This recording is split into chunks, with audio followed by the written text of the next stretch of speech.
Hello, my dear students. Myself, Dr. Anuj Gupta, and I welcome you again to the physics revision classes. Okay, so basically, what we are going to do now is to discuss the basic strategy to qualify this exam for which you are preparing right now. कौन कौन से exams हम cover करेंगे, क्या क्या syllabus है, उसे किस तरह से हम कवर करने वाले हैं और उसके साथ साथ आपको किस तरह से प्रिपरेशन करनी चाहिए, पूरी स्ट्रेटजी क्या है, यूज़ क्या है, किस तरह से करना है, हमारा पैटर्न क्या है, this is what we are going to discuss today. ठीक है, तो जल्दी से शुरू करते हैं. मैंने देखिए फुल सिलेबस को हम क्या कर सकते हैं, दो पार्ट्स में डिवाइड कर रहे हैं जो कि है एक्चुअल में. So we will take it in that वे.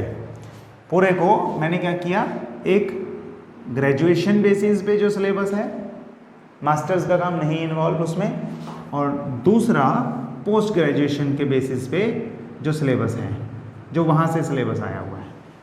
ठीक है, दो पार्ट्स हैं. एक पार्ट अगर आप करते हो तो वो आपको किस में हेल्प करने वाला है, मास्टर कैडर का पेपर जो है, जो आप दे रहे हो गवर्नमेंट जॉब के लिए, उसमें हेल्प करेगा क्वालिफाई करने में. ठीक. दूसरा, अगर आप एंट्रेंस टेस्ट की तैयारी कर रहे हो for admission in universities for MSc, ठीक है, जैसे पंजाब यूनिवर्सिटी का पेपर होता है ये, अगर आपको एमएससी पंजाब यूनिवर्सिटी से पीयू से करनी है, चंडीगढ़ से, तो उसके लिए ये एक you need to qualify this exam, तो उसके लिए भी यही है पेपर है, उसके में भी हेल्प करेगा. और other exams like IIT jam और जो भी दूसरे एग्ज़ाम्स हों उनमें भी ये हेल्प करेगा. तो ग्रेजुएशन के कोर्स जो है वो इसको इंक्लूड करता है, क्योंकि ये पेपर्स ग्रेजुएशन के सिलेबस के बेसिस पे होते हैं. दूसरा है पोस्ट ग्रेजुएशन. जब आप ग्रेजुएशन से आगे निकलते हो, अगले एग्ज़ाम देते हो, जिनमें आ रहे हैं हमारे पास लेक्चरर कैडर, और यूजीसी का जो पेपर है नेट का, वो भी, उसमें भी एलएस होता है ना, एलएस और जेआरएफ दो होते हैं. नेट का पेपर, बाकी के गेट, जेस्ट, टीआईएफआर ये मैं इंक्लूड नहीं कर रहा अभी, सेम ही है, सेम सिलेबस है. Same syllabus means this part includes graduation syllabus as well as post graduation syllabus. तो इसमें भी, इन टेस्ट्स में भी ये तो है ही है, प्लस ये भी है. ठीक हो गया, दो पार्ट्स हैं. आपको ये सारा स्टडी करना है इस तरह से कि ऑब्जेक्टिव क्वेश्चन जो पेपर में पूछा जाए आप उसे आराम से कर सकते हो. ठीक है. इसमें अगर मैं बात करूं लेक्चरर कैडर में, तो जो कम डिफिकल्ट क्वेश्चंस होंगे, a little bit easy, basic, वो होंगे जो on the basis of graduation आप कर सकते हो, और जो डिफिकल्ट क्वेश्चंस होंगे या फिर जो सिलेबस ग्रेजुएशन में है ही नहीं, for example mathematical physics, advance में मतलब या तो टाइप वो ही होगी जो ग्रेजुएशन की है, लेट अस से इलेक्ट्रिसिटी एंड मैग्नेटिज्म, लेकिन क्वेश्चन टफ होगा एडवांस्ड में, या फिर टाइप ही वो होगी जो कि ग्रेजुएशन के सिलेबस में ही इंक्लूडेड नहीं है. For example mathematical physics, Laplace transform, Fourier transform, complex contour integration और anything like that which is not included in graduation. दो टाइप्स हैं, हमने इस तरह से इसे सिलेबस को डिवाइड किया है. ठीक है. अब आप चाहे इस कैटेगरी में हो चाहे इस कैटेगरी में हो, आपके लिए थोड़ा सा टाइम है, बहुत सारा सिलेबस है, उसे हम कैसे प्रिपेयर करने वाले हैं और क्या उसके लिए स्ट्रेटजी है वो हम डिस्कस कर रहे हैं अभी. ठीक है. तो बड़ी सिंपल सी चीज़ है इसमें जो डिस्कस करने वाली है. बेसिक से क्वेश्चंस हैं which we need to answer. Questions कौन कौन से हैं?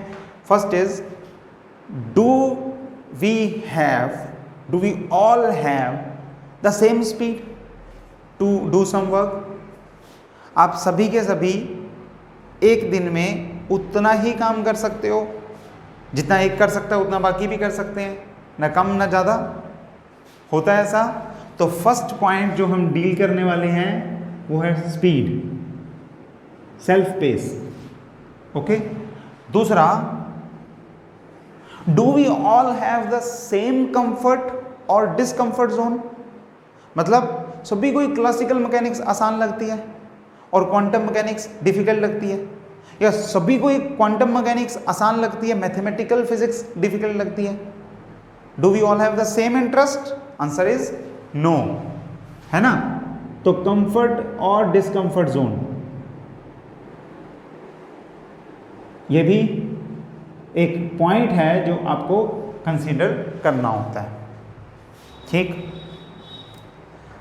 तीसरा point, can we cover the most important one, listen to it carefully, can we cover the syllabus of +1 +2 BSc 1 BSc 2 BSc 3 MSc 1 MSc 2, the syllabus of 7 huge years, 7 years in just a couple of months? Can we cover it in just a couple of months? कितना time है? 2 3 4 5 महीने, इससे ज़्यादा तो नहीं होंगे, ठीक है? Can we cover it? Answer is, again, answer is no. So what should we do? So third thing that we will be discussing is the huge syllabus in a very small span of time, ठीक है? तो कैसे करते हैं? इसी के लिए तीनों चीज़ों को एक तरीके से हैंडल करने के लिए आपके लिए एक स्ट्रेटजी जो है वो बनाई हुई मैंने, उसे हम डिस्कस कर रहे हैं और आपने उसी तरीके से काम करना है, ठीक है? तो समझते हैं कैसे करेंगे। तीनों का आंसर क्या है? आंसर ये है कि सभी की अपनी स्पीड नहीं होती, और स्पीड होती भी है तो सभी का अपना कंफर्ट और डिसकंफर्ट जोन होता है।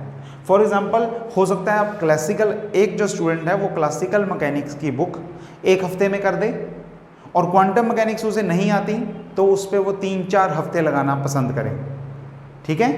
सो one can be completed in 1 week and second can be completed in 1 month only.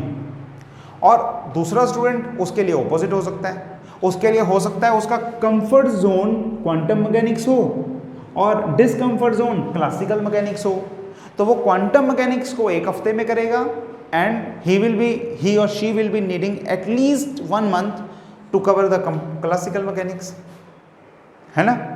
तो फिर स्पीड जो है वो कंफर्ट और डिसकंफर्ट के हिसाब से भी वेरी करती है, ठीक? तीसरी चीज सिलेबस, तो उसमें भी यही बात आती है कि if you are taking 1 month for a particular book, you are not able to finish it by the deadline, नहीं कर सकते। 4 महीने में 7 साल का सिलेबस कैसे करोगे? नहीं कर सकते। So you need to believe on something, you need to believe on me. कैसे करेंगे? क्या हो सकता है? देखो क्या करना है, मैंने क्या किया है अभी, मैंने 2 कोर्सेज लॉन्च किए हैं। Courses, one is for lecturer cadre, okay? Lectureship बोलता हूं मैं, आप चाहे उसे लेक्चरर कैडर में काउंट करो और चाहे आप उसे यूजीसी में काउंट करो, एलएस मैं लिख देता हूं इसे, lectureship. Second is for masters, master cadre for MSc entrance, ठीक है? 2 पार्ट्स में मैंने इसे बना लिया, डिवाइड कर दिया। जो ग्रेजुएशन वाला सिलेबस है, यानी कि ये वाला, ये मैंने फुल सिलेबस जो भी पेपर के पॉइंट ऑफ व्यू से इंपॉर्टेंट है, जितना कुछ भी पूछा जा सकता है, जो भी है, 90-95% of everything has been covered in this, ठीक है? क्या क्या कवर किया मैंने इसमें, सब कुछ सिलेबस कैसे कैसे कवर किया वो भी लिख दूं मैं एक बार, मैं यहाँ पे लिख देता हूँ। इसी की बात कर रहे हैं हम, इसके ऊपर लिखूंगा मैं, you will be getting it easily. क्या क्या करेंगे, क्या क्या इंक्लूडेड है? वीडियो लेक्चर्स जो भी हैं, सब टॉपिक्स आराम से शॉर्टकट के साथ, टेक्निक के साथ, with all the methods and techniques I have included in this course, video lectures. उसके साथ साथ आपको कुछ नोट्स चाहिए थे। There are several formulas which are very lengthy to derive, बहुत लंबी डेरिवेशन होती है उनकी, और डेरिवेशन यूजफुल नहीं है because all of these exams are objective type. Objective type में उसको समझने के लिए एक अप्रोच की ज़रूरत होती है। उसके लिए आप ये नहीं है कि 2 पेज का 4 पेज का आर्टिकल क्रैम करोगे, पेपर में लिखे होगे, अभी यहाँ पे स्कैन करोगे, पेपर में प्रिंट आउट करोगे और चल जाएगा काम, ऐसा नहीं होने वाला। उसके लिए आपको एक समझ, एक अंडरस्टैंडिंग चाहिए होती है। You need to understand all the concepts, all the basics, you need to memorise a certain formulas, you need to do almost everything in a different approach. Okay, तो उस हिसाब से जो नोट्स हैं वो भी आपको दिए हैं मैंने, ई बुक कह सकते हो आप। ओके, और इसके साथ साथ आपको मैंने असाइनमेंट्स भी प्रोवाइड कर दिए हैं। Assignments that is questions for practice, क्योंकि अगर आपने सिलेबस भी पूरा कर लिया लेकिन क्वेश्चंस की प्रैक्टिस नहीं की, you will be spending much more time than the given time on a single question. मतलब जो क्वेश्चन आपको 30 सेकेंड या 1 मिनट मिला है जिस क्वेश्चन के लिए, यू विल बी स्पेंडिंग 2 और 3 और 4 मिनट्स ऑन दैट। ठीक है, लेकिन अगर आपने क्वेश्चंस की प्रैक्टिस कर ली, you will be able to do that easily. तो ये सब कुछ आपको उसमें इस कोर्स में मैंने डाल दिया है। ग्रेजुएशन का काम खत्म हुआ, इसमें कर दिया। ये कोर्स आप लोगे अगर आप मास्टर कैडर एस्पिरेंट हो या OCET की तैयारी कर रहे हो या IIT की तैयारी कर रहे हो, अगर ऐसा कुछ भी कर रहे हो, MSc एंट्रेंस का किसी का भी, तो आप ये वाला कोर्स आपके लिए बहुत हेल्पफुल है। ये मैंने आपको प्रोवाइड कर दिया पहले। क्यों किया है? अब ये जो स्टूडेंट्स हैं जो लेक्चरशिप में ज्वाइन कर चुके हैं, उनके लिए एक और कोर्स है लेक्चरशिप का। ठीक है, उन्हें भी मैंने ये वाला कोर्स बोला है, आप लोगों ने परचेज भी किया है ना, किया भी है। ये कोर्स इंक्लूड किया है। इसका क्या पर्पस है? देखो, 7 साल का सिलेबस बहुत लंबा सफ़र है, बहुत लंबी जर्नी है, and we cannot complete it in a couple of months. So what I have done, we actually need not to complete that journey in a new way. We need not to do that. आप मान के चलो आप अच्छे marks से पास होके अच्छे से समझ के काम आए हो। आपने असल में उस जर्नी में ये नहीं है कि आपको सारी जर्नी पूरी की पूरी दोबारा से करनी पड़ेगी, दोबारा सारी सड़क बनानी पड़ेगी, ऐसा नहीं है। एक्चुअल में क्या है? एक्चुअल में ये है कि उस जर्नी में बहुत जगह पे बीच बीच में अच्छी चीज़ें दिख रही थी आपको, बट आपने छोड़ दिया। आपने कहा okay, you again applied the Oscar winning excuse कि अभी टाइम नहीं है, बाद में करेंगे, फिर करेंगे।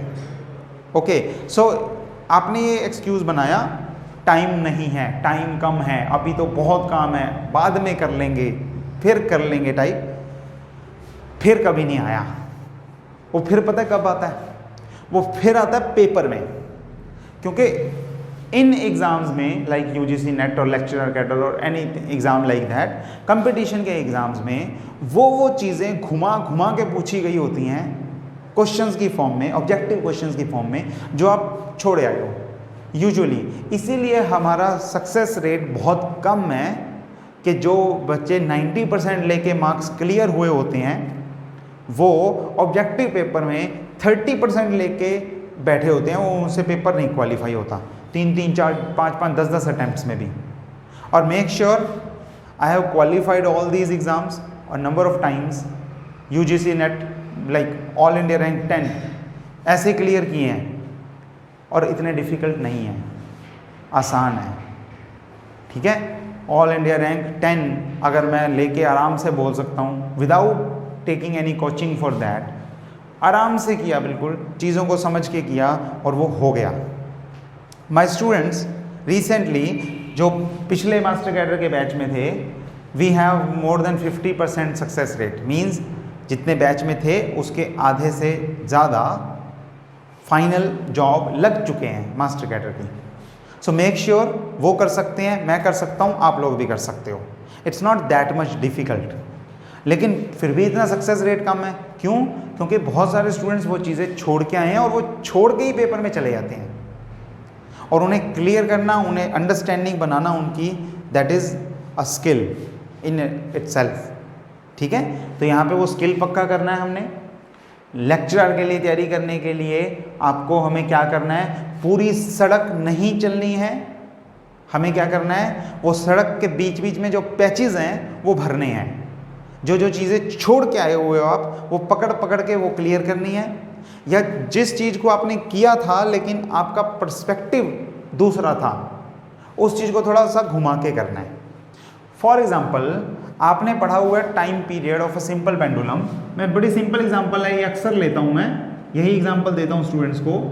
You have read this formula, अभी तक आपको इस फॉर्मूले का प्रूफ पूछूंगा मैं, आप आराम से बता दोगे, मैं अजम्पशंस पूछूंगा आप आराम से बता दोगे, सब्जेक्टिव पेपर है, सब्जेक्टिव क्वेश्चन है, आप आराम से करते हो, पूरा का पूरा आर्टिकल आपको आता होगा।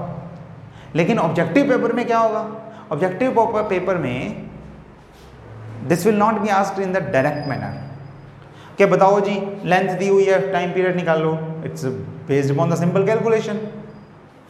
तो फिर कैसे पूछा होगा, पूछा होगा कि आपको पता है कि इस टाइम पीरियड के फॉर्मूले में एक अजम्पशन इन्वॉल्व है that amplitude should be small, this oscillation amplitude theta angle जो आप बनाते हो, this theta angle it should be small.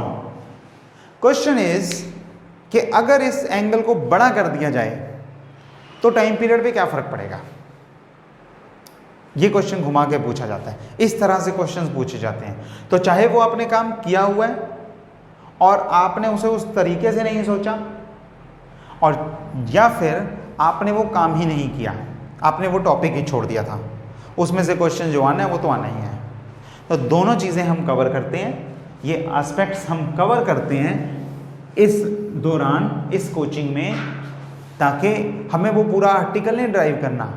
हमें क्या करना है, हमें करना है कि जो आर्टिकल में जो चीज़ आप छोड़ आए थे सिर्फ वो चीज़ को समझना है। अगर वो चीज़ पकड़ में आ गई तो उसके बेसिस पे क्वेश्चन हो जाएगा। सो you need practice with the syllabus. Okay, चल, तो इसके लिए अब क्या स्ट्रेटजी है, स्ट्रेटजी ये है कि हम वो वाला सिलेबस लाइव क्लासेस में कवर करेंगे जो कि पोस्ट ग्रेजुएशन का है, पोस्ट ग्रेजुएशन का वही लेवल कवर करेंगे लाइव क्लासेस में, ठीक है। और इसमें दो चीज़ें हो सकती हैं, या तो वो नया टॉपिक है बिल्कुल जो कि बेसिकली ग्रेजुएशन वाले सिलेबस में था ही नहीं। For example mathematical physics, complex contour integration was not included in the masters और ग्रेजुएशन सिलेबस, नहीं इंक्लूडेड था। मैथमेटिकल फिजिक्स के ऐसे बहुत सारे टॉपिक्स हैं जो मास्टर्स के कैडर के पेपर में नहीं आ सकते। तो ये वो सिलेबस है जो पोस्ट ग्रेजुएशन में ही आता है, या फिर जो पहले भी था लेकिन पहले थोड़ा लेवल बेसिक था, अब थोड़ा लेवल एडवांस्ड होगा। फॉर एग्जांपल हमने अभी अभी एक टॉपिक किया ना, ग्रेडियंट डाइवर्जेंस कर्ल, तो उसमें लेक्चर 1 और lecture 2 introduction to gradient divergence curl and basic examples of gradient divergence curl, ये दोनों लेक्चर्स इस लेवल के थे, मास्टर कैडर वाले, ग्रेजुएशन लेवल वाले। आपको ये तो आता ही होना चाहिए। हमने लाइव क्लास में क्या किया, हमने डिस्कस किया लेक्चर 3 जिसमें ऐसे एडवांस्ड क्वेश्चंस थे जो कि ग्रेजुएशन वाले कोर्स के लिए ज़रूरी नहीं है लेकिन पोस्ट ग्रेजुएशन के लिए चाहिए। ठीक हो गया। तो लेक्चरशिप में पोस्ट ग्रेजुएशन वाला सिलेबस मास्टर्स वाले सिलेबस को तो इंक्लूड करता ही है, और साथ में 2 पार्ट्स और इंक्लूड करता है। वो है जो मास्टर्स वाले नहीं हैं या फिर जिनका लेवल मास्टर वाले लेवल से, डिफ़िकल्टी लेवल से ऊपर है। ठीक है, ये काम हम करेंगे लाइव क्लासेस में। रेगुलर आपको एक एक क्लास, उस पर एक एक टॉपिक कंप्लीट करेंगे हम, या 2-3 टॉपिक्स कंप्लीट करेंगे हम, depending upon the available time हमें ख़त्म करना है वो। ठीक है, और उसमें से जो भी बेसिक होगा जो कि ग्रेजुएशन वाले काम में कवर किया हुआ है वो मैं आपको मेंशन कर दूंगा, और वो आपने ये वाला कोर्स, ये वाला आपके पास है, पूरे के पूरे कोर्स की एक्सेस से आपके पास है। उसके लिए आप क्या करोगे, इसको देख लोगे और यहाँ से वीडियो लेक्चर से समझ लोगे। जो भी डाउट होगा वो मुझे बता दोगे, वो मैं कवर करवा दूंगा लाइव डाउट सेशंस में। डाउट सॉल्विंग सेशन में हम उसे कवर कर लेंगे। ठीक हो गया। जैसे एक बार फिर से एग्जांपल देता हूँ, हमने पहला टॉपिक किया ग्रेडियंट डाइवर्जेंस कर्ल, उसमें लेक्चर 1 और लेक्चर 2 आपके पास ऑलरेडी अवेलेबल है, ठीक, आपने वहाँ से देखने हैं। फिर लाइव क्लास में एडवांस क्वेश्चंस की प्रैक्टिस करनी है, लेक्चर 3 में मेरे साथ लाइव क्लास में, ठीक है। तो इस तरह से हमारा सिलेबस पूरा हो जाएगा, including graduation and post graduation. Speed हमारी बढ़ जाएगी क्योंकि ये लेक्चर्स आपके पास रेगुलर आपके पास ऑलरेडी हैं, आप सारे 2 दिन में भी कवर कर सकते हो, 10 दिन में भी कवर कर सकते हो। और यहाँ पे हम धीरे धीरे एक एक सिलेबस को हिट करते रहेंगे, जो कि काफ़ी हद तक रिड्यूस हो गया है, syllabus wise quantification wise reduce हो गया है, डिफिकल्टी लेवल वाइज सीधा हम उसे हिट करेंगे। चलेगा काम? ओके, डन, इजी है ना। स्ट्रेटजी से आराम से हो सकता है काम। एक चीज़ और मैं बता दूं यहाँ पे आपको कि आपको इसमें एक चीज़ का और ध्यान रखना है। ये सारा कुछ कवर हो गया। आप देखो, हमें क्या था, कंफर्ट जोन सभी का अलग अलग है, तो आप अपने कंफर्ट जोन के हिसाब से 2 काम कर सकते हो, जो भी आपका स्टाइल हो। क्या आपको लगता है हम क्लासिकल मैकेनिक्स कर रहे हैं, हम क्लासिकल कर रहे हैं, आपको क्वांटम मैकेनिक्स इसके बाद करवाऊंगा मैं, ठीक है, एग्जांपल ले रहा हूं। अगर आपको लगता है कि मेरा ये तो स्ट्रॉन्ग है, ये वीक है, ये मुझे नहीं आता, ये आता है, तो आप क्या करो, मेरे साथ जो जो हम कर रहे हैं वो करते रहो पूरा, ठीक है, वो करते रहो। और जो नहीं आता आपको, उसके ग्रेजुएशन वाले टॉपिक्स आज से ही कवर करने शुरू कर दो, क्योंकि ये तो आपको आता है, ये आपको आता है, तो आप ये तो साथ साथ जल्दी कर ही लोगे। और साथ साथ क्या कर सकते हो, जो आपको नहीं आता उसको आज ही कवर करना शुरू कर दो, ताकि जब मैं ये टॉपिक करवाऊं तो आप पीछे ना रहो, आपको मुश्किल ना लगे कि ये तो हमें आता ही नहीं, तब काम बढ़ जाएगा। नहीं तो ये भी स्टाइल है।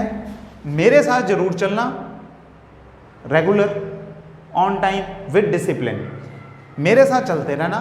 जो मैं रेगुलर लाइव करवा रहा हूँ उसमें पीछे नहीं होना, लेकिन जो टाइम, क्योंकि आपका वो सब्जेक्ट चल रहा है जो आपका स्ट्रॉन्ग है, वो चल रहा है जो आपका स्ट्रॉन्ग है, तो आप क्या कर सकते हो, आप मेरे साथ मेरे वाला काम, रोज वाला काम कंप्लीट करके आप नया काम और कर सकते हो, जो कि आपको पता है इन फ्यूचर जल्दी ही आने वाला है, हम कुछ दिनों में उसे शुरू करने वाले हैं। दूसरा, अगर वो चल रहा हो जो आपको नहीं आता, लाइक आपको आप क्लासिकल मैकेनिक्स मान लो, ये नहीं आती और ये आती है, मतलब कोई और सब्जेक्ट आता है जो अगला शुरू होने वाला है, और ये जो चल रहा है ये नहीं आता, तब आप क्या करोगे, तब भी आपको यही करना होगा। नहीं आता, क्या करो, इसके ग्रेजुएशन वाले लेवल के जो बेसिक जो आर्टिकल्स हैं, बुक है, वो ही बार बार देख के, उसकी असाइनमेंट की प्रैक्टिस करके, उसके नोट्स के फॉर्मूलाज देख के, पढ़ के वो पक्का कर लो, ताकि इसमें आप मेरे बराबर रह सको, ठीक है। दूसरे वाला जब आता है तो वो तो आता ही है। तो जितना काम हम रेगुलर करते हैं वो करने के बाद आपके पास जितना भी टाइम बचे, वो आप दूसरे कोर्स में इन्वेस्ट करके अपने बेसिक्स, अपनी जड़ें पक्की कर सकते हो। तो आपका कंफर्ट जोन और डिसकंफर्ट जोन आपकी अपनी स्पीड पे चलेगा, अपनी स्पीड पे, सेल्फ पेस पे काम करोगे आप, किसी और के साथ नहीं। ऐसा नहीं होगा कि कभी बिल्कुल मेरे से आगे चल के खड़े हो रहे हो और कभी पीछे पीछे मुश्किल से भाग रहे हो। मुश्किल से क्यों? क्योंकि आपका वो कंफर्ट जोन नहीं है। मैं तो सिलेबस एवरेज स्पीड पे चलाऊंगा, आप उसमें स्लो हो तो आपको मुश्किल होगी भागने में। मैं सिलेबस एवरेज स्पीड पे चलाऊंगा, आप मेरे से फास्ट हो उसमें, क्योंकि वो आपको कंफर्ट जोन है, तो फिर आप रुक रहे हो आगे जाके, दोनों में आपका टाइम खराब हो रहा है। ये उसका सॉल्यूशन है। ये फुल कोर्स आप आज से ही देखना शुरू कर दो, रेगुलर काम करना शुरू कर दो। इस पर जितना भी टाइम लगे वो इस पर लगा दो। इस काम के पूरे होने के बाद, रेगुलर क्लासेस के पूरे होने के बाद, ठीक हो गया? Okay, so finally I conclude the talk with one more point. आप लोग, हम क्या करेंगे, अभी मैथमेटिकल फिजिक्स कर रहे हैं, रोज के 2-2, 3-3 टॉपिक्स करेंगे, और इस तरह से भी शेड्यूल किया मैंने कि within 7 to 10 days we will be covering the whole syllabus of one book. one subject, that is mathematical physics. Next 7 to 10 days to classical mechanics, next 7 to 10 days to quantum mechanics. इस तरह से अगर हम पूरी physics को 9 parts या 8 parts में divide कर दें, we will be covering the whole syllabus within before 3 months. ठीक है, within 2.5 months to 3 months in this duration. ये हम एस्टिमेट लेके चल रहे हैं, आप इसमें साथ साथ रह सकते हो, काम करते रहो, अच्छे से डाउट्स पूछते रहो और ये पूरा कर लो सिलेबस। इतने में हम एग्ज़ाम के पास होंगे।